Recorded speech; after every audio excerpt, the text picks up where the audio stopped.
Hello, one and all. Welcome to another episode of the A2theK Wrestling Show.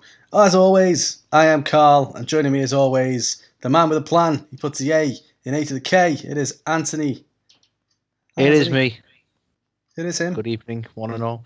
Live what a fun-filled week we've got, Carl. What a fun-filled week we've got. Because not only are we going to do the Ringside Report, in which we're going to talk about all the news and rumours in the world of wrestling this week, and not only are we going to talk This Week in Wrestling, in which we talk about the four big shows being Raw, NXT, Dynamite, and SmackDown, we have got a quiz that I've been looking forward to because we were talking about it last week, so it's still in my mind. We're going to do it. We're going to go head-to-head this week, Carl. It's another A versus K, but this time we're doing wrestling theme songs. What do you mean by that? Well, I'll tell you, Carl. We're going to do the what line comes next game. Now, some of you may remember this if you are UK listeners. You may remember this from Nevermind the Buzzcocks, and it's a fucking fun game. So we're going to do it as wrestling themes. So that's going to be awesome fun. And we have obviously a what title should we give him, Carl? The Quiz Master. The Quiz Master making his return to the show, his second appearance on the show. We've got your brother and mine. Well, not just kidding. We've got Brad joining us for the final segment this week as well. Who's yes, we do. Obviously he put the absolutely devastating 2020 quiz in. That was just so fucking difficult. He pulls no punches. That guy. He doesn't take it easy on us, does he? Let's be fair. No, but it makes me more intrigued. I'm looking forward to this quiz a lot. So let's rush through the other shit and get this stuff.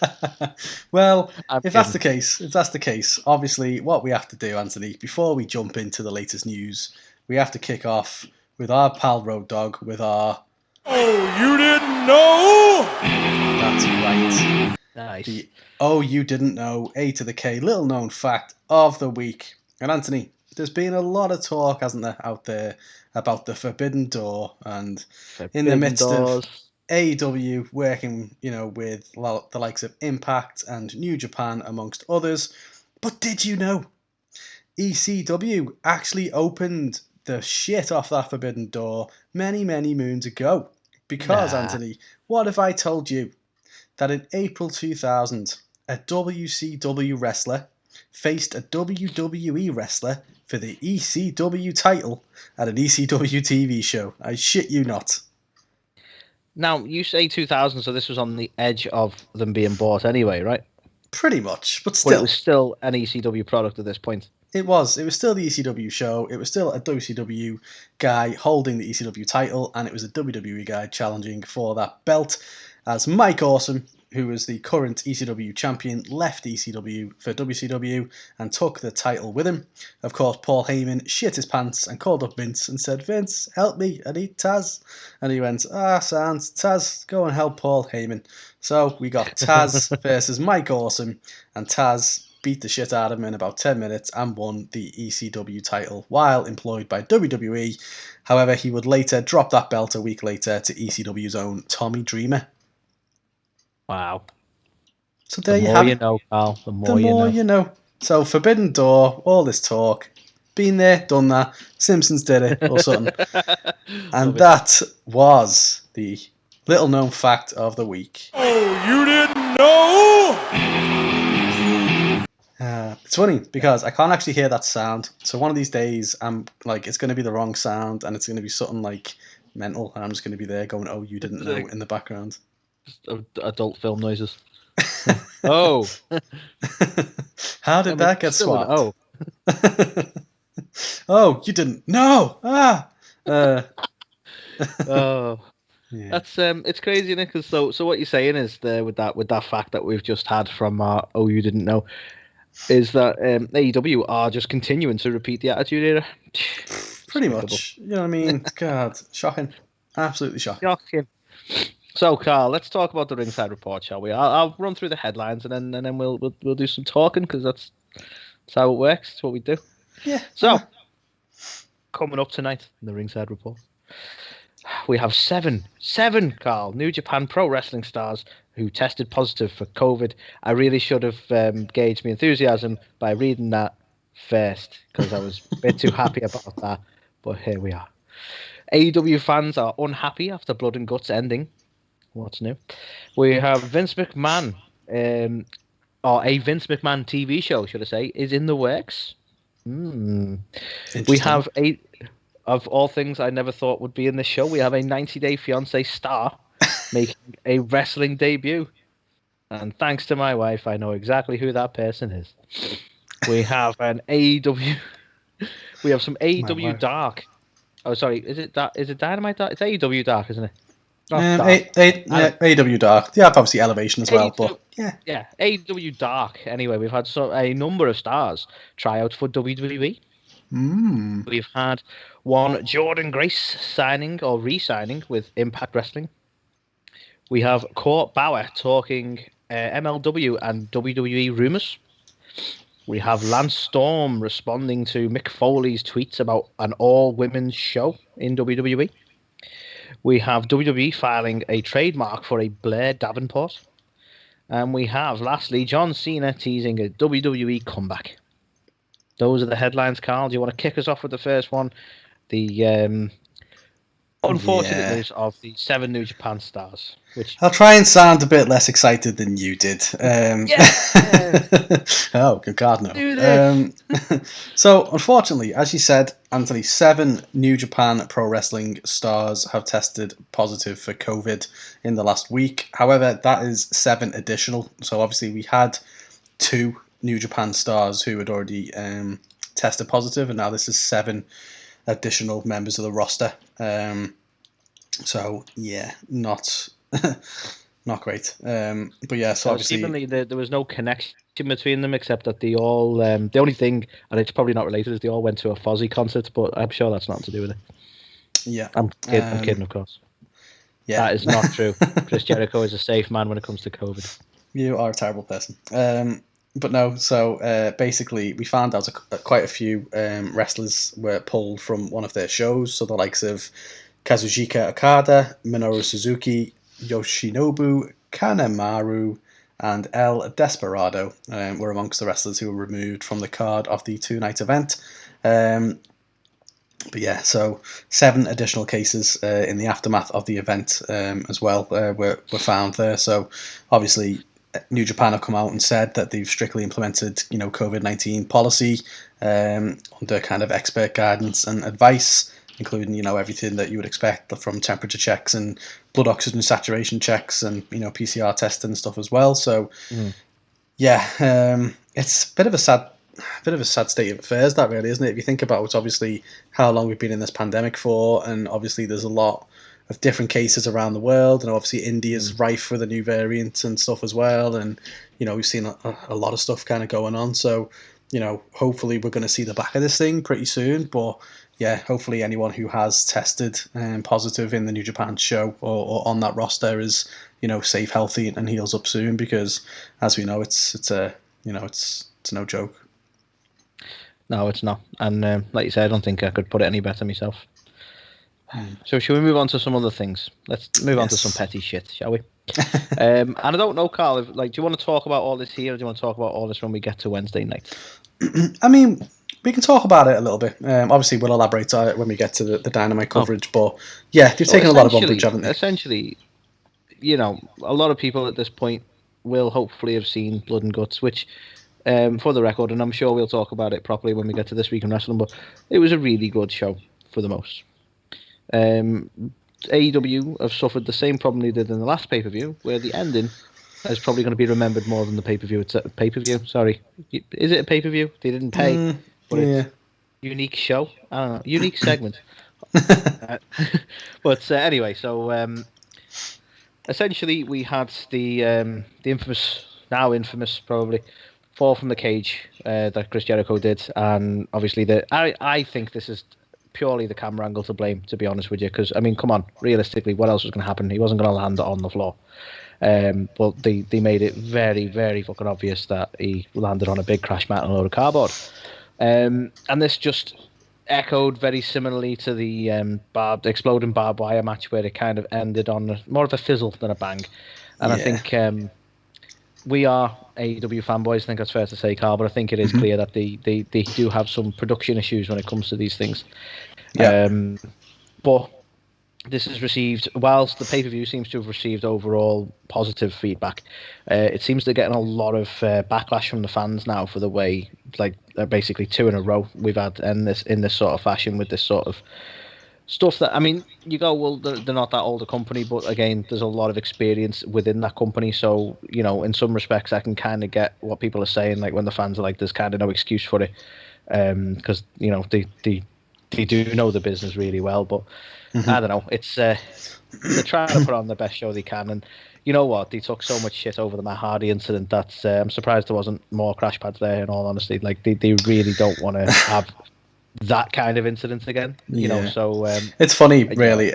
I kind of joked to you, didn't I? I was like, AEW fans, or, you know, maybe it's even WWE fans who just want something to bitch about, but they're never happy, because obviously when you had Guevara and Hardy have that, you know, pretty unsafe botch where obviously he was concussed and so on and so forth, people were fuming about it. And so since then, you know, now we've got something like this where they've potentially been too, you know, well, they've done it right. They've got a big, massive crash mat there for them to land on, and they're like, oh, it looks fake, etc., etc. So, you know, you've got to wonder, how can you win? But at the same time, you know, WWE's presentation is some of the most polished presentation you will ever see. Do you know what we've always said? Like, even like when we're totally ripping WWE, and we've been big fanboys of AEW, which does happen a fair bit, but we've always said you cannot compare the two on production value. No, of course not, because like WWE is a television behemoth. They've been, you know, Raw is, you know, the longest running fucking cable episodic weekly TV, whatever the fuck you want to call it,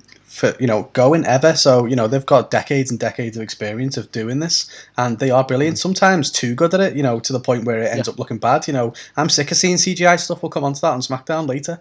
Like, you know, just because you can. Oh, yes, in sync. But exactly. So just because you can do the shit doesn't mean it's always right to. But yeah, you know, AEW have got to take some flack here, not because of what they did, because, you know, it was safe, it was done well, all that good stuff, but, you know, it is amateur hour to put what looks like steel cladding, not even have the underside painted and have it fold up, and it's just like, come on. And like the camera's there looking right at it. It's just, you know, I honestly, I blame camera angle entirely for this. Like, they could have left the shot on MJF looking sort of pleased with himself and maniacal, and not showing you Jericho, or showing you Jericho when he was being sort of lifted away or stretched away, or whatever, and you still would have had the same impact of like, God, he's landed and he's really hurt, without showing you that. Like, it's just like it was just a matter that they just bit of detail on the camera angle, and no one would have known. It was just a really poor decision to use that material. Basically, they could have used some you know, really thin kind of plywood, you know, black as well, so it would have blended in. You know, they could have done something that where, you know, it's a little bit of an initial hit, but it's ultimately on a crash map. But yeah, it did look really poor and really amateur, and, you know, it's one of them. Did it make the match any worse? No, not at all. I thought the match was great. But it is this kind of stuff that people only remember the last thing, and it goes back to that, you know, the exploding barbed wire death match. Like, that will forever go. That's probably going to win our A2theK, isn't it? Let's be fair. But this is another one that is up there. One that should have made the news, I haven't put it in, so we'll talk about it here, Carl, is, and they were never clear who it was, but was this suggestion that people in WWE had commented on Blood and Guts as a whole, as a pay-per-view, and we're saying that it sort of took the wrestling industry back decades. And the suggestion is that they were referring to the excessive use of blading. What do you make of this? Yeah, I don't know. That comment for me, I think I don't know who made the comment, by the way, and that may be their own personal view, and they may totally disagree with this and think it should be a PG product like WWE. But I think it comes across a little bit sour grapes to me. That's like they're doing something that WWE have basically boxed themselves into a point when they're like, well, we're a PG show, and that's what I assume contractually obliged to on our on our network. So they can't. The flexibility to change it to a TV-14 all of a sudden isn't there. So they can't do it, basically. Same company, by the way, who, you know, a couple of years ago decided to have Brock Lesnar bust Randy Orton open the hard way with a stiff elbow to his head. You know, you've got a tiny little blade cut that produces a shitload of blood that doesn't really cause any lasting damage versus a full-on, you know, elbow to the head and bust him You open. see, this is the weird thing, though, because WWE have had a lot of things happen the hard way, and it seems like it's more accepted in that sort to the wrestlers themselves, or in that sort of backstage thing, because it wasn't intentional. Even though obviously the Brock one was intentional, but when you look at things like Becky Lynch and stuff like that, where it wasn't intentional to be busted open, but it's made for a hell of a moment. They seem to be a lot more accepted than Bladen for some reason. But like you say, do you know what though? Like, it's probably less dangerous in some respects. That is something that has been going on for a long time. You think back to Bret Hart versus Austin. We've talked about it a lot on this show. That was one where they had to lie and say it was done the hard way because they didn't want, at that time for it to be super violent and stuff. And you would not have the legacy of that of Austin. Gritting through all that pain with blood down his face. I think you've argued quite a lot that was the moment that made Austin, not I firmly not believe the 316, that. Yeah. And I think Austin does as well. So yeah. I mean, we should ask him really, but yeah, I know. If only he'll come on the fucking show. I don't even think we've ever tried. Well, yeah. So I don't know. I thought I'll throw that one in there as well, but it seems like there's been a fair bit of negativity around this pay-per-view. And pay-per-view, sorry, I do keep saying that. I'm going to still call it pay-per-view. I don't know what else to call it, but I thought it was really good for the moment. Like there's things you can nitpick at, but I mean we nitpick with WWE every week, so it's only fair you do the same with AEW. Yeah. Overall, we'll talk about that on This Week in Wrestling, but overall, I think it was alright. I agree. The show was great, but yeah, they do need to step up their production game, which is what it comes down to. But for everyone being so salty about it, I mean, yeah, there's still a lot to learn. They have only been going just over a year, but at the same time, they should be learning from these mistakes pretty quick. And speaking from learning from mistakes, I don't know how that will work. But, so, believe it or not, a Vince McMahon television show is in the works. So apparently this is not affiliated with WWE in any way, but Filmmakers Studio has issued a casting call for a new scripted TV show on the life and career of WWE Chairman and CEO Vincent Kennedy McMahon. The working title for this could do with some work, is No Chance, The Vince McMahon Story and the Rise of the New Wrestling World Order. A little bit wordy, but that's the working title. And they're really going to use New Wrestling World Order. Yeah, exactly. So maybe that needs a bit of a tweak. But yeah, it's planned to be directed by a guy called Joseph Kruger as well. As of now, the only position they're casting for seems to be the host role. So that would indicate, the type of TV show this might be is almost like a, for TV documentary style thing, looking back at the life and times of. I was hoping they're going to do a casting call for a Vince McMahon actor. Well, I mean, there's a Vince McMahon actor on Young Rock, isn't there? I'm not up to that episode yet, I don't think. I've not watched any of Young Rock yet, if I'm honest. It's good, I'd recommend it. It's been renewed for season 2 as well, so big congrats to Dwayne. A2theK reviewing TV shows. It's good, Needs to happen, that. Just the only way we know how. It's alright, I'd watch it. Like sometimes. But yeah, so, he's just a maverick, him, and Dwayne just, fucking succeeds at everything he does, legend. So, yeah, anyway, that's a bit of a sidebar, but still, Vincent Kennedy McMahon TV show, documentary style project. I'd watch the shit out of it, I would. He's a fascinating man. Yeah, whether you love him or hate him, he is fascinating. If, any sort of insight into his actual life will be a fascinating one. So yeah, definitely. I honestly so hope that he's been working on, or someone's been working with him on some kind of fucking autobiography or something, because that would be so fucking good. Imagine just knowing what goes on inside that mind. He's such a fucking character. And he started writing his own, but it just came out like the incoherent ramblings of a madman. Yeah, I watched again, slight sidebar. I watched because I think it was Money in the Bank around about this time last year or something. Feels like it would have been too soon, but I believe it was around about this time. But obviously that they did it very differently, didn't they, in the WWE headquarters, and just that scene where Daniel Bryan and AJ bust open into Vince's office.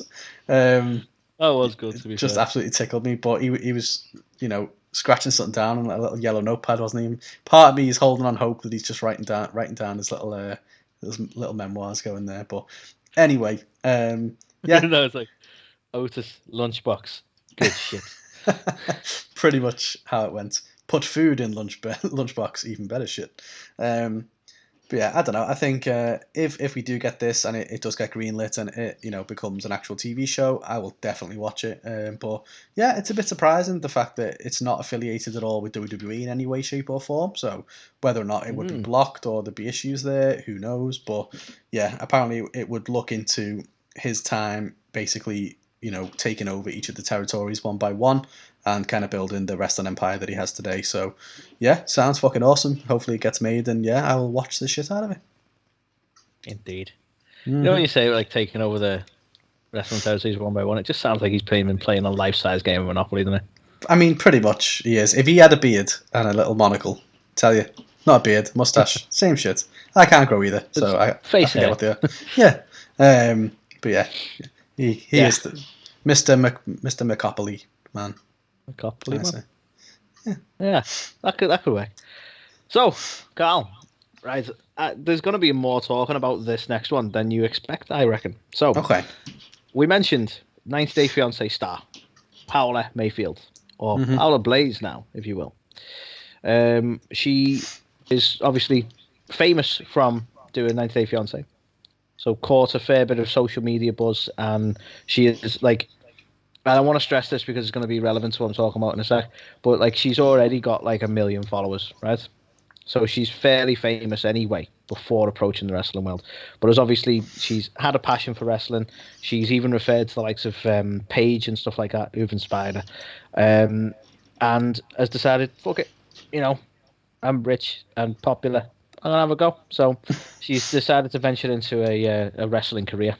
She was done a fair bit of training with, I think they have named the company, a promotion called FEW. Some sort of Florida promotion. But actually has very recently made her wrestling debut. So she had her first match, obviously, as you'd expect, indie promotion in some sort of ballroom of a hotel, kind of small production, but she's green, she's finding her feet. And the reason I mention these things about it being a small production and about her already being famous and so on is because she's proud of what she's done. She's put up a lot on her own private YouTube channel, onto her Instagram and so on like that. You can watch the entire match. And the response has been surprisingly negative. And this is the bit that I think is a bit harsh because anyone else making their wrestling debut wouldn't have the same amount of eyes on them. And like she's green. Like this is literally a first match, or first, one in front of an audience, if you will. She's obviously done stuff training wise, but people are like sort of talking about, it was ridiculous, it was cheesy, or it looked too fake. I'm like, it's wrestling, like, duh. And yeah, it just seems to have took a fair bit. Don't get me wrong, there's plenty of positive people. She has a fan base, but when you're like, what are you guys expecting? Yeah, it's not like she rocked up on AEW or WWE. Well, exactly. Or even like one of the smaller promotions. It's not like she turned up in like Ring of Honor or somewhere more indie. She's literally like grassroots kind of show.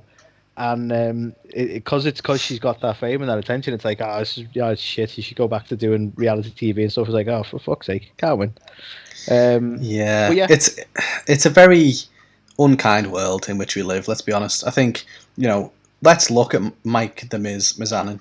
He was a reality TV star on The Real World, came in, you saw everything he had to go through, and, look at the fucking career he's had, look at, what a fucking legend he is, and, more power to her. If she really is into this business and it is what she wants to do as her next step, regardless of what her previous career of, reality television or anything like that is, if she dedicates the time and effort to it, fair play to her for putting her first match up there.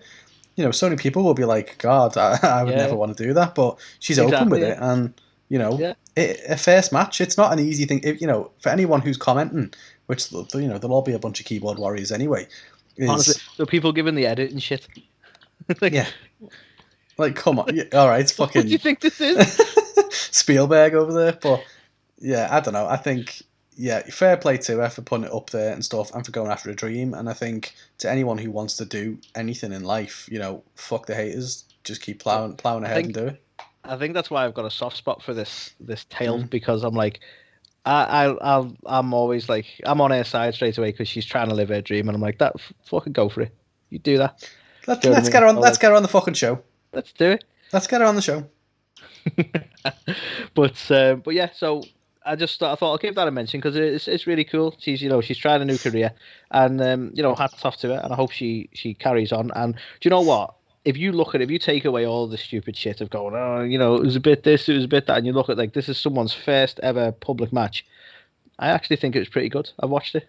It was a decent match. It wasn't like you say, it wasn't like top notch wrestling. It wasn't like watching a WWE production in any sense, or she wasn't being able to sell like Daniel Bryan or whichever, but it was really good when you consider where she is in her career at this point. And I think if that's where she's starting, then she could have a really good career ahead of her, in all fairness. That's what makes me laugh about it as well, is people who watch wrestling probably only watch things like WWE and stuff like that. There'll be no idea of the indies or the lower promotions, so they'll be so, desensitized to what, people making their debut and stuff is. They'll think everybody just can do that. They'll forget that the likes of Daniel Bryan's had God knows how many years in, the indies and fucking Japan. I think that is sort of the curse of WWE. Like, if you don't really go outside of WWE, these people rocked up and were fucking awesome straight out the gate. And it's like, yeah, it doesn't actually work like that. So you have a really good point. Yeah. But more power to her. Again, let's get her on the show. Damn right. Okay, your turn. So, the next one to talk about, Anthony, is there's been a bout of WWE tryouts in the last week or two down in Orlando at the Performance Center.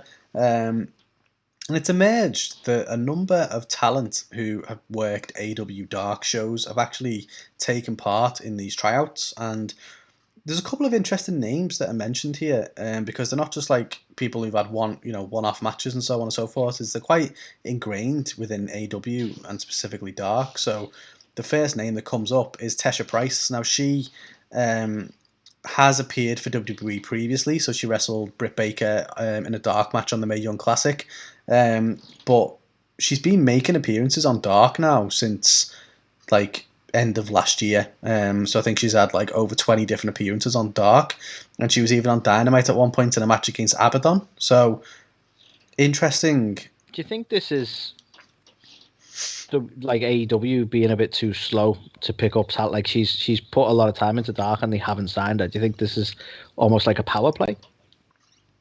Maybe AEW doesn't have any intention of signing them, which for some of them, especially the next one I was going to talk about, will be a bit crazy, to be fair. But AEW have signed a lot of people in the pandemic era, and if you look at their roster now, for a company that only really, and I know they've got Dark and they've got Dark Elevation, but for a company that only really has 1-2 hour, national show, I think it's got a big roster. Dark gets a lot of shit, right? But at the end of the day, it is mostly talent that aren't even signed to AEW. It's giving these indie performers a platform to be seen and to show what they're worth. And they are going to sign some of them, but you wouldn't catch the likes of WWE doing that kind of thing. No, I think it's potentially risky because you do get shit like this with people I saw them in AEW and now they've jumped ship to WWE. It's like, well, they haven't really jumped ship. It's just AEW give them somewhere to be seen. So I appreciate the risk they're doing when they do that. It will not make any business sense. And, Tony Khan is a very, respected businessman. It will not make business sense for him to sign everybody who's on all of his shows because it's not financially viable. Do that before. We have. Company just sign everyone randomly, and then we've seen how that works out. And I think, even for AEW, I would expect once things get a little bit back to normal, we will see the first wave of releases from AEW. I think they're doing a stellar job of paying a lot of these performers in a time when it's really hard to come by work. Yeah. Sorry, so, you were going to mention the next one that you think it'd be nuts that you think it's nuts they haven't signed them. Yeah, so the next one is Alex Gracia, and as soon as I saw her, I thought straight away, and maybe I've got an eye for talent. I don't know. I definitely have, and I'm definitely Have you ever seen her wrestle? Well, that's beside the point. The first time I saw it, no, joking. No, honestly, I think she's definitely got something. So she has been with AEW since September of last year. Again, having quite a few matches.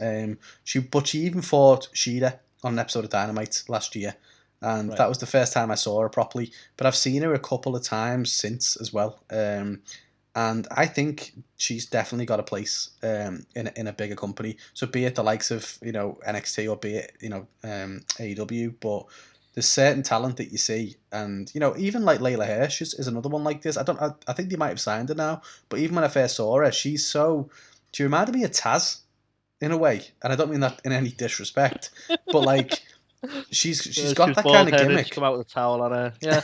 Pretty much. But no, she's got that kind of like gimmick and character where like she would not conventionally fit into the system in the likes of a WWE, I don't think.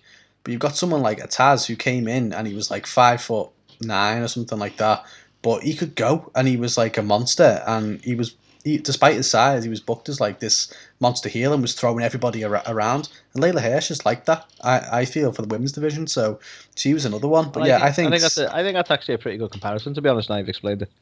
Yeah, it's not because she's bald and wears a towel. But yeah, so obviously she really likes Cypress Hill. But yeah, I thought Alex Gracia has definitely got a future. So I'd be surprised if they don't sign her. But obviously, if she's gone. There's one area I don't think they should be squeamish about signing, it's the women's division, because it's needed a punch in the arm anyway. So they should definitely jump on signing some talent from Dark. Yeah, I think so. Although I mean, you've got to admit as well, the women's division has done it's had a bit of a boom almost, hasn't it? Oh no, don't be wrong. I think they've reacted brilliantly to the criticism of the. Bear in mind, you think it was probably not even a year ago that they were complaining. It's like we had like what was it? I think it was Nyla Rose versus Hikaru Shida, and it wasn't like really promoted that strongly, and it was the only match on the pay-per-view. And then you're getting stuff like Thunder Rosa versus Britt Baker, and you got an Abaddon's debut, and all like that sort of feud, and this clear sort of build up to doing now with Britt as well, that she's obviously going to go into some sort of title run at some point. And the push and take Conti even more as well. So you're just seeing all these people and all this prominence now that they've definitely reacted to the original sort of comments or problem. But I still think it's quite a small division, and it wouldn't hurt them to have some more. No, definitely not. I think Penelope Ford started to come back. We've had Chris Statlander come back from injury. Thunder Rosa's still there, even though they haven't signed her as such. She's still there quite a bit. Serena Deeb, obviously she's injured, but obviously she's available as well. So once everybody's there and healthy, they've got a really good core of women. Obviously Red Velvet, they've tried to do stuff with as well. Brandy obviously is on maternity, and then you've got Jade Cargill, who's just she's definitely got something, 100%. I'm still confused how they're going to use her in that division, to be fair. They could book her as an absolute Brock Lesnar style monster for that division. They honestly, could do that. And I know you don't. I know people like having this war between the two shows, right? But I would prefer Jade Cargill in WWE. Really? Well, think of the matchups. You can have Mercedes Martinez, you can have Raquel Gonzalez, you can have Charlotte, you can have Rhea Ripley straight away out of the sort of monster women versus each other. So like there's already a handful of feuds there in my head, and that's before you even start looking at other things. That's just like almost like a similar parallel in terms of matchup. And I know you love mirror matches, Carl, so you can appreciate where I'm coming from with that. Yeah, I mean, I do think Charlotte versus Jade Cargill would be great, but then at the same time as over as Alexa Bliss is. Like Alexa Bliss versus Jade Cargill wouldn't work very well. I mean, not that it wouldn't work. For the same reason that Alexa Bliss versus Charlotte doesn't really work, but we've still had that in the past. It's just one of them, isn't it? But yeah, for me, I like just from that quick sort of summation in my head, I'm like, I don't know, probably the women's division in NXT and the women's division, surprisingly, on the main shows, I think she'd fit better in there than she would in AEW. In all fairness. Yeah, it's a fair shout. To be fair, I am kind of struggling to picture where she's going to go in AEW based on the roster they've got and stuff like that. But yeah, I definitely think she's got a load of talent. But yeah, so the names obviously who did the tryouts. So I mentioned Tesha Price and Alex Gracia. We also had Ava Everett, who's only had kind of sporadic appearances, and also Natalia Markova, who again, hasn't really had that many, but has been like on Dark at least. So interesting though. Does that mean they will not be picked up? In which case, I do think they'll be making a mistake, definitely on Gracia. But yeah, I don't know. I think obviously they aren't signed currently, and they've got to do what's right for them and try and get a permanent contract. So I think anyone thinking, they're jumping ship or whatever, like AEW is going to have to get rid of some people as it is. So it might be that they've just not got them in their plans at the moment. Yeah, interesting. There's no report in terms of what came from it, if anything.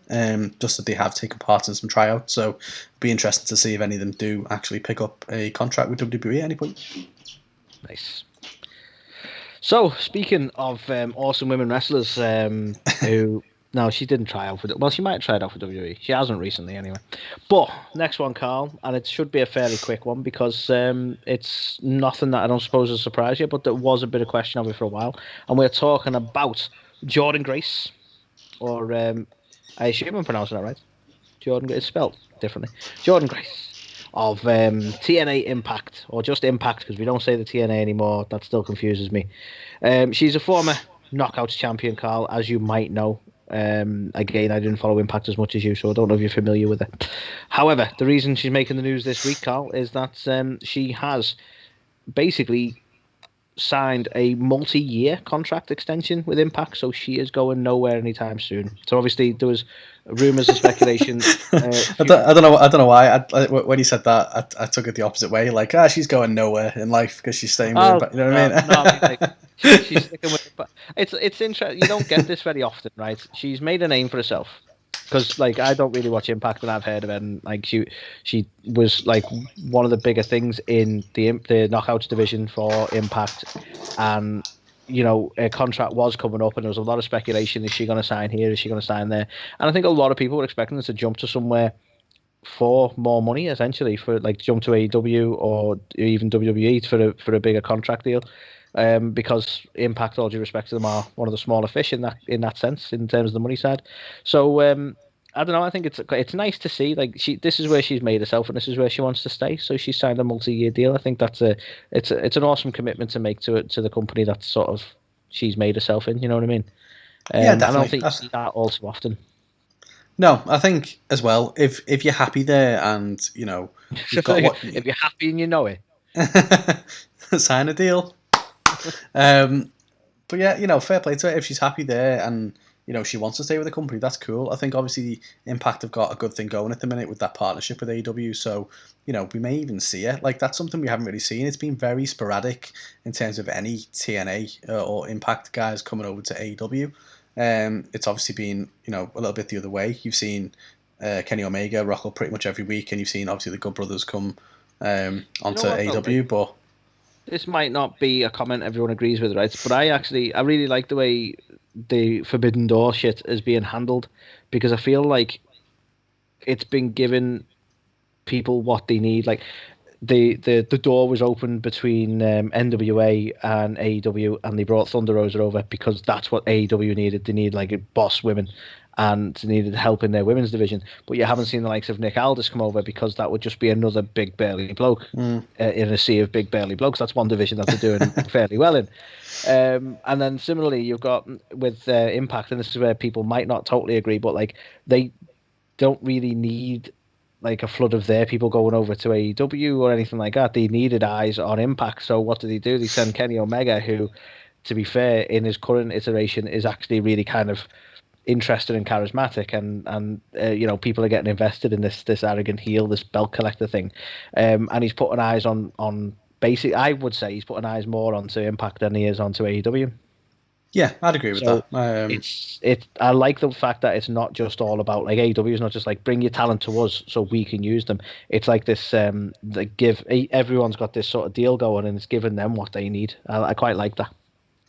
Yeah, definitely. I think couldn't say it any better myself, mate. You hit it all right on the head, the nail right there. It's true though. Kenny Omega this week was on Impact with all three belts all stacked up. I picked it doing the rounds, yeah. Yeah, which interestingly, I don't know why he doesn't feature his AAA belt more often. But anyway, he's got the belt collector gimmick. Is there a reason why he can't have that with him too? I don't know. But yeah, I don't know. I think it's been massive for them to have the likes of Kenny Omega there, because he's a fucking brilliant wrestler, and regardless of how you feel about his character and stuff, obviously the cleaner thing, a lot of people don't get it, and especially the entrances and stuff like that he does, it's very New Japan, but in terms of his charisma of being a heel and stuff like that. Most of the time, he does a good job, and him and Don Callis are obviously great at it as well. And Don Callis is like the president of Impact and stuff, so it all kind of makes sense. But it's definitely getting more eyes on them than it is AEW. I think no one's tuning into AEW, with all due respect, to see the Good Brothers necessarily. Yeah. But I do still think there's an opportunity there to bring some of the talent across. Even, especially in like the women's division, for example, because their knockouts division is still pretty stacked. So it would make a lot of sense. That would be an interesting way to go if they go towards maybe another tournament of some sort. And I don't know if they're fully going to go for this kind of thing, but if they were to do like an Impact versus AEW kind of thing in terms of a women's tournament, I think that'd work out really quite well. Yeah, I had so much like hype and promise for that fucking tournament they did. I was so hyped for it. Obviously, the outcome we got wasn't my preferred outcome. No, you do love a good tournament, don't you? Yeah, fucking bring back King of the Ring, I tell you. But anyway, yeah, fair play to her for signing the extension and being there and committing a future to Impact. It's something that not a lot of people are doing necessarily, so I guess it gives Impact a bit of hope and credibility that people are committing to them, that they are going to try and still be a major player in years to come. So definitely fair play. So the next one, speaking of other promotions, Major League Wrestling, Anthony. So Court Bauer, who is the president, CEO, I don't know who he is, but he's heavily involved with them. Owns it, doesn't he? Yeah, owner. Why not? Let's go with that. But obviously there's been a lot of the big cheese. There's been a lot of talk about a potential relationship with MLW and WWE in the rounds of maybe using them as like sending some of the NXT guys to MLW for more experience, or having MLW talent who are the main talent eventually kind of leveling up to NXT or whatever. You mean people like Davey Boy Smith Jr.? What? Maybe. I'm surprised we need to speak to Georgia. We need to find out what's going on here. But I am surprised we haven't seen him yet. Because I think it's going to happen. I mean, yeah. Obviously, he was pitched to go to NXT UK, and obviously with everything going on at the minute, that wasn't possible. But I don't know. I kind of hope he doesn't. I get why it would be a good thing, but I just feel like he deserves more eyeballs on him than that, and that's no disrespect. That's the problem, though, you've got, because you're like, I hope he doesn't, because I want to see him, but I don't want to watch NXT UK. I don't want to watch NXT. I can't add another show, like, seriously. No, and that's not NXT UK, it's just that, isn't it? It's like, there's just too many hours WWE. Exactly. I mean, what, go back to 2 hours for Raw and we'll watch NXT UK. Promise. We'll think about it. I mean, we are self-confessed AEW fanboys. I very rarely watch anything to do with Dark or Dark Elevation, and it's not because I don't think it's going to be brilliant. I wish I had the time to watch it for some of the shenanigans with like Dark Order and stuff like that goes on there. Honestly, but it's no time. I know it can be rather polarizing for people, but if I had the time, I'd watch Beat the Elite as well. Yeah. Like, I'd watch the YouTube shenanigans, but if you get into that fucking realm, it's just yeah, it's so many hours. A hell of a commitment. And to be fair, for us to have a podcast that is relatively successful for what we have and what we've done in such a short amount of time, based on the fact that we still have full-time jobs, and we managed to dedicate some time to watch this and do this on a weekly. We're late again this week, for fuck's sake. I had a bit of man flu yesterday. That's the reason why. But touch of the man flu. Touch of the man flu. That's the name of my rock band. But yeah, I don't know. I just think, there's so much out there, which is it's a wonderful time for wrestling. I think as well, this is a massive sidebar, but fuck it, we're doing it. It was amazing to see this week, last week, 3 wrestling shows be the number one in the, of the week, basically. You had Raw was the number one, I think, somehow. On, what are they even on? USA? Cable? Whatever. Like, on cable. USA. AEW was the number one as well for the first time ever. So, again, massive congratulations to them. They were the number one this week as well on TNT. And then Fox, obviously, SmackDown was number one too. So, notice NXT wasn't. It's fucking shit. But anyway. I don't know. It's okay. It's okay. Anyway. That's a pick between NXT and Raw. I know what I'd pick. Massive sidebar side. Yeah, I'd still watch Raw, even just to spite myself, I think. But anyway, it is bad. So yeah, there's been a lot of talk about MLW and WWE having some kind of working relationship. So Court Bauer was actually interviewed about it. I believe it was by Fightful, and he said, "You know what? I'm not going to comment on that stuff, but it's an interesting time in the world. There's a lot of things that haven't been done since maybe the 70s with interpromotional matches and stuff. We, of course, would be intrigued by it, but you have to look and see what is the long-term strategy. Does it align with your goals? Does it align with their goals? Does it serve the fans, company, and talent to the best of its ability, or is it just a quick transactional thing and you're just looking at the clout and headlines?" Listen here, Mr. Bauer. Don't fucking mention the fans when you say this. Any sort of interpromotional work serves the fucking fans. It's a business decision. You fuck. Hilarious. That's all I wanted to say. In case you can't tell, Anthony is slightly. The fan. Of course it does. I love Mad Anthony. It's my favorite character. I also love this guy's called Bauer. I kind of wish we could like splice in the 24 like boop boop thing in there at this point, but yeah. So I don't know. He then goes on to chat a load of nonsense basically, but he says that effectively, depending on the upsides, downsides, his ultimate goal is to stop MLW being the best kept secret in the game, and instead to be recognise what it is that they do. So obviously, how do they get to that larger scale? How do they get more eyeballs on the product? And to do that, you probably would look at doing a working relationship with the likes of NXT, wouldn't you? Well, you could try spitting his dummy out with YouTube. It's one way of doing it. That is also a possibility. But yeah, touching on some other news that I'm not going to mention because I don't care. This Botchamania shit. No, he was another comment he's made quite recently was about YouTube not being a viable option for wrestling in terms of profitability. But then in the same conversation, it was talked about the likes of like Jake Paul and people like that who've managed to, make millions through YouTube and done boxing, which is reasonably similar. So it's like, well, maybe you can make money through YouTube. Who knows? Yeah. Very confusing. Very confusing. Very confusing. But yeah, so interesting. Do we think we will see MLW and WWE have some kind of relationship? He's keeping pretty tight-lipped on it, but is, I don't want to sound like one of these ground. negative people, right? But I'm not sure WWE's ego would allow them to have a relationship that wasn't massively one-sided. Like, I've just commended like the working relationship between the three companies, AEW, Impact, and NWA, but you just wouldn't. For me, I don't think you'd really get that kind of relationship with WWE. I think WWE would be like, what benefited them, and they're the behemoth, so they'll get what they want, and I think that's pretty much how the relationship would go, which would sour any potential for it. I think the only way a relationship could work for them and WWE would be for WWE to take their top talent and basically just be like, yeah, we're signing them to a contract, gutted, you lose your top talent, which is what typically has happened with territories that they've worked with over the years. Like that time they worked with Evolve. Yeah. Or fucking Progress or anything. But yeah, so I think maybe they might send one or two of their guys over to MLW shows, but yeah, it's obviously going to heavily favour the WWE contingent as opposed to MLW. So yeah, I'm not too sure how good of a deal they would get anyway, but maybe they just want that. We are partners with MLW, so they can brag about it. I don't really know, but yeah. Well, no, they don't even notice or care what AEW are doing, so why would they want to do that? Yeah, exactly. Why would they want to do anything comparable? Yeah, exactly. All Elite Who? That's what it stands for, right?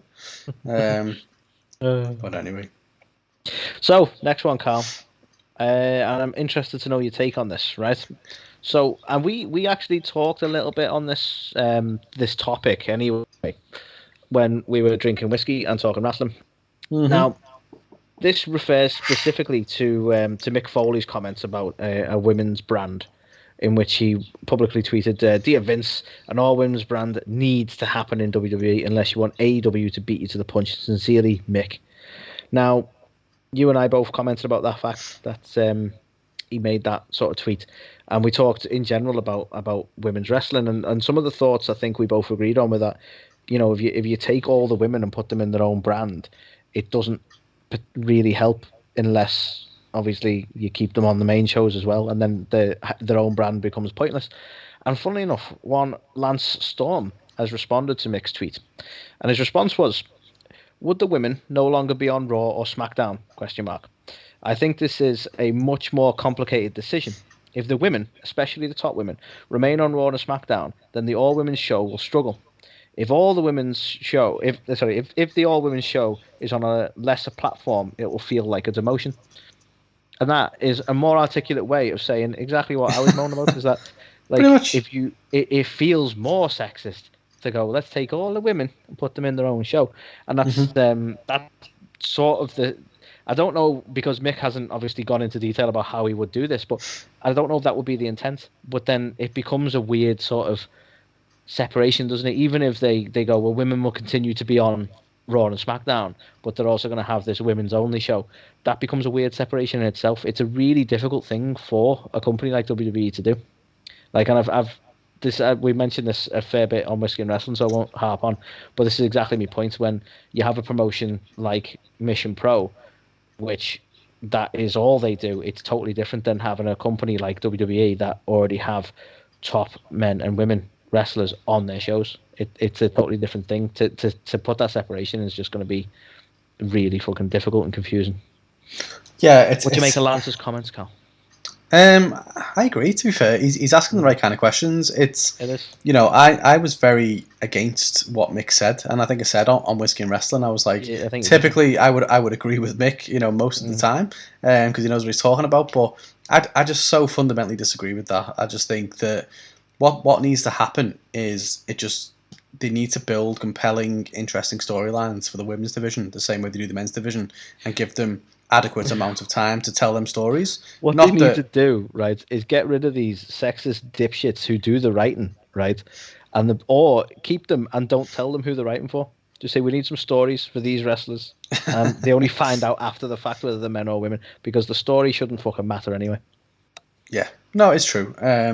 You know, it's a whole different segment for us to talk. I know we did touch on it on Whiskey and Wrestling. I think we said it's a whole different segment then, but the way or the downfall of the women's evolution over the last kind of year or so is shocking, really. You know, we currently live in a world again where the main women's storylines is throwing water on Shayna Baszler and having Nia Jax slip in it, and it's like, you see, imagine if WWE went to the writers, right? We need a storyline working out. And they don't tell them who the wrestlers are, and you put that same storyline on Braun Strowman and Bobby Lashley. Do you know what, though? I honestly can't. And falling. I would love to agree with you on this, but at the same time, they had the men throw tomatoes at each other on the same episode, so they're all just fucking doomed. To be fair, I think though, and you might disagree with this. I think in terms of like, and I'm not saying tiers overall, right? But in terms of like positions in the women's division and positions in the men's division, I think we're meant to have Nia and Shayna higher up the pecking order as far as the women's division than the likes of Miz and Morrison. Miz and Morrison are there as the comic relief. I don't think originally Shayna and Nia were meant to be. I'm not quite. They get very confusing when it comes to the like that sort of thing, because they come out like, you know, Shayna come out like dominating the women's division. She tore through everyone in the Elimination Chamber. She was primed for like going for a title run, then didn't. Now they're tag champions, but they're also a joke. And it just, at least, you know, Miz and Morrison aren't the tag champions while getting tomatoes thrown at them. It like they are there as the comic relief. Why can't I say that word? Relief. Do you know what? I don't think they know themselves, because in the one show over the last couple of weeks, you've had tomatoes being thrown on people, you've had water being thrown, and like this whole slip story, which was shit anyway. You had Angel Garza literally shoving a rose up somebody's ass. Like, really? Like, really? Like, how is this how is this television? Do you know what I mean? Like, I don't it is insane. So yeah, I don't know, but I think they're going to end the whole slipping storyline with like just a full-on slip and slide down the ramp. I mean, knowing WWE, they'll fucking go, let's have a fucking women's water fight match or something, and it's just going to go right back to where it was all them years ago. Some bright spark in the back writing team's going to go, well, water's probably not going to be as visual. Let's make it mud. And then, shit. Wait, no, what have we done? Okay, we can't do mud. How about gravy? We'll do it on Thanksgiving. No, done that as well. Shit, what can we use, damn it? I know. Yeah. What have we not done before? Peanut butter. Yeah, perfect. Fucking up. Peanut butter versus jelly match right there. Oh, God. Don't even. And then there'll be some fucking angle about, jelly and, Nia Jax or something, You know where it's going. You can see it. Writing's on the wall. But, yeah, my point being, we're massive fans of women's wrestling. And some of the better matches we've seen this year have been women's matches, and I'm all for their prominence and their being seen as actual wrestlers rather than just sort of objectified like they were many moons back. But I think, and I like the fact that Lance hasn't come out going this is stupid or anything like that. He doesn't disagree with it. He's just he's asking the questions that need to be asked. You can't just wade into something like this. It's well, how do you deal with this? These are the complications you're going to run into if you're going to start an all women's brand of WWE. And I think as well, that's something Mick has to accept and face into. He's gone, we just need a women's brand, but he hasn't given thought to the questions that Lance is asking, and they are very valid questions, because if you do just do an all women's brand, then there will be various other things that suffer. So I don't think his tweet has been as well thought out as he probably thought it was. It was maybe a bit reactionary.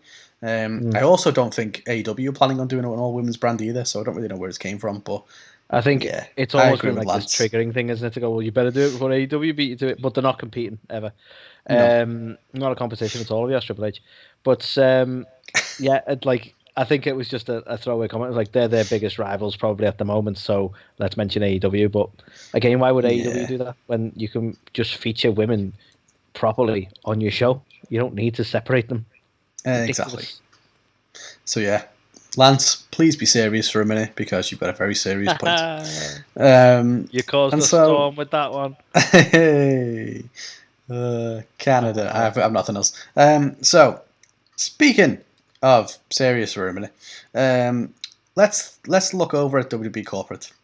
More trademarks have been filed, Anthony. One of which is for Blair Davenport. That's pretty much all we know, to be fair. So obviously it's the same kind of filing as we come to expect. It is for use in wrestling exhibitions, performances by a professional wrestler, entertainer, rendered, blah, blah, blah.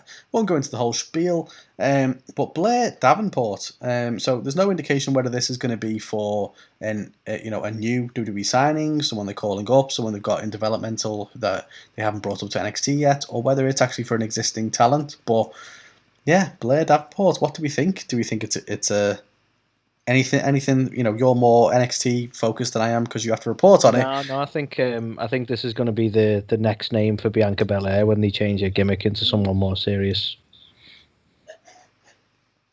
Belair. Let's go with that. Yeah. I mean, you say that, but her name is actually Bianca Blair. So, it was before she married Montez. But interesting. Is she Bianca Ford now? Is that his real last name? I don't think so. It's okay. That can't be his last name. Anyway. No, there's nothing. I don't think it'll be a name change. I think this is someone coming up, isn't it? There's someone coming up onto probably NXT at some point. That being said, we've not seen any sign of Priscilla Kelly or much of a sign of Priscilla Kelly or anyone yet. So it's not like the. You mean Gigi Dolan? I can't say that. Let's make her name Wes. I mean, Dolph Ziggler, for fuck's sake. Really? You got Nick Nemeth. Sounds pretty cool. Nah, he's Dolph Ziggler. Yeah, anyway, that's stuff. To be fair, though, Dolph Ziggler's better than Nikki. So, I don't know, I'd love that if he just came out still every week. He'd just be like, Nikki! Even though all the other cheerleaders are fucked off, but he just comes out just being Nikki. Honestly, that would be it'd be much better when he kicks someone's ass if he's still doing that, really over-the-top peppy cheerleader kind of role. I agree. And also, sidebar, she's actually Bianca Crawford, because she's married to Ken Crawford. That's Montez Ford's real name. He's Ken. Wow, how the hell did that happen? It's almost Barbie and Ken, except it's Bianca and Ken. I'm Ken Crawford, and they've gone, no, you're Montez Ford now. Okay, we'll take it. Well, I mean, the same with Bianca Blair. It's Blair, like Fresh Prince of Bel-Air? Yeah, you're Bianca Belair now. You're from Bel-Air. Okay. I reckon there's definitely a thought chain to that. You like come out whipping her hair back and forth and go, hey, that's like that Will Smith's daughter. Like, what did he do? What did he do again? He was the Fresh Oh, Prince. he was the Fresh Prince of what? Blair. It's almost the same. That's it. Bel-Air. That's what you need.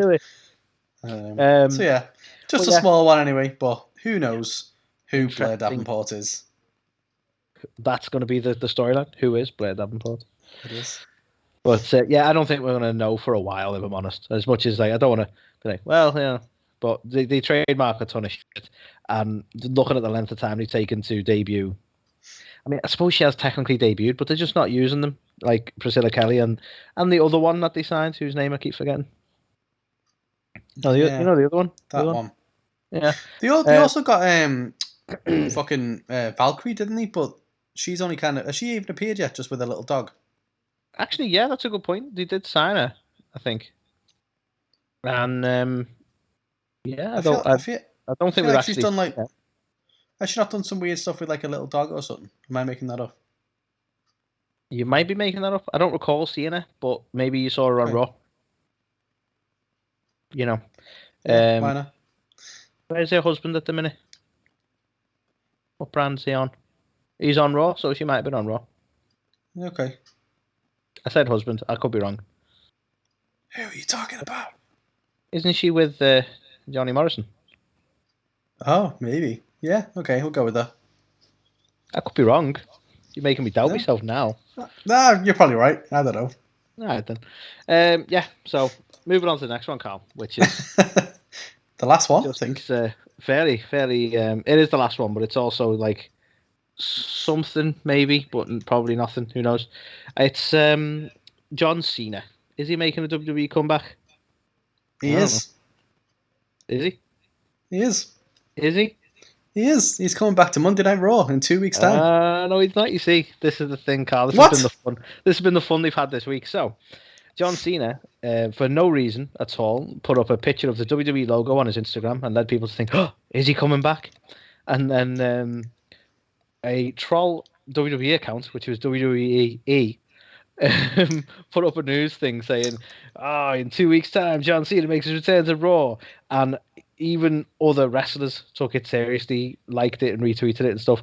But it was actually never WWE who published that. They were quite good on the graphic front because I took it as real as well. But that's all part of this news, Carl. It's funny. But no, we're not actually sure. Is he coming back? Who knows? Who knows? Duped by internet idiots. By WWE. WWE. But yeah, if you look at the actual Twitter handle, it was WWE _ or something like that. So it actually wasn't their account. But so many people, like even other wrestlers, took it, like they saw it and were like, "Oh, cool." So it just shows you how, like, in some ways, is that a giveaway? People who should know have liked and tweeted this. People who are there in the company have so. I know they might not have got the date accurate, but did they know that he is coming back? Who knows? Why did the good old Johnny C put up a picture of the WWE logo? Who knows?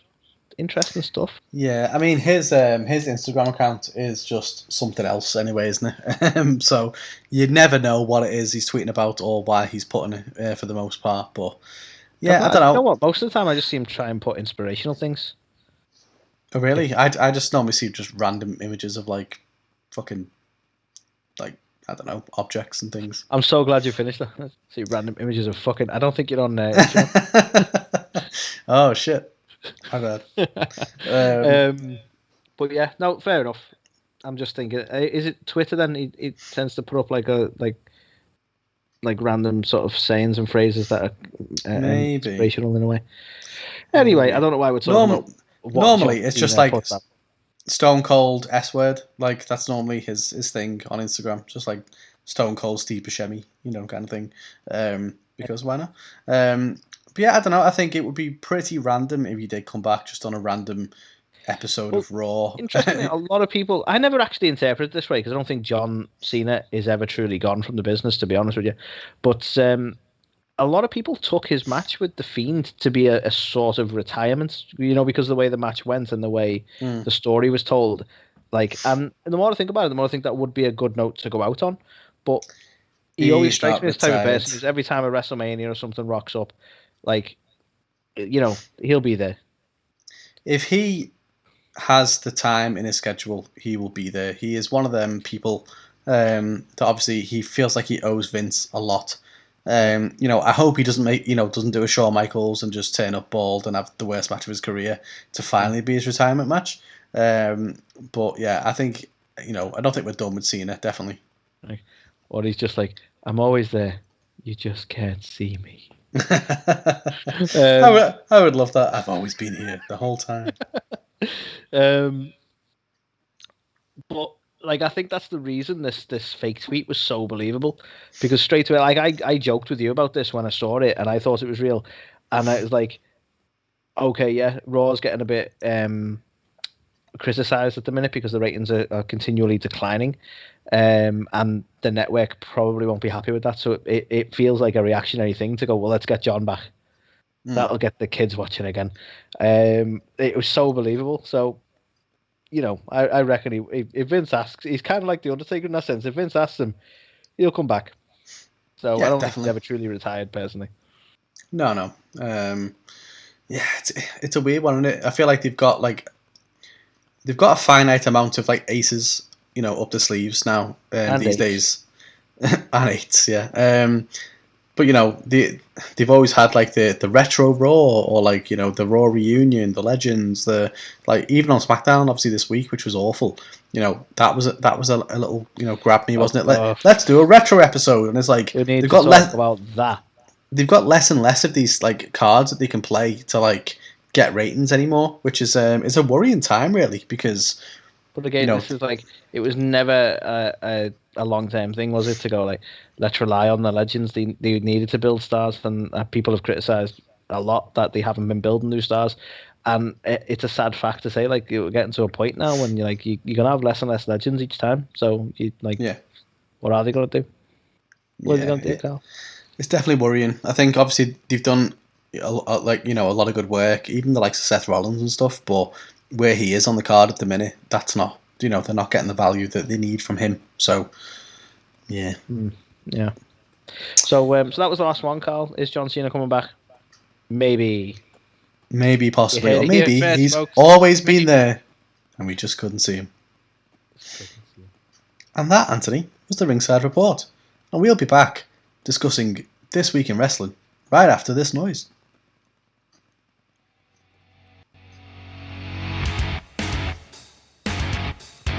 You're watching or listening to A to the K. The A2theK. A2theK. A2theK. A2theK. A2theK. These guys are awesome. Check it out. Check it out. Change your life. You'll be thanking me later.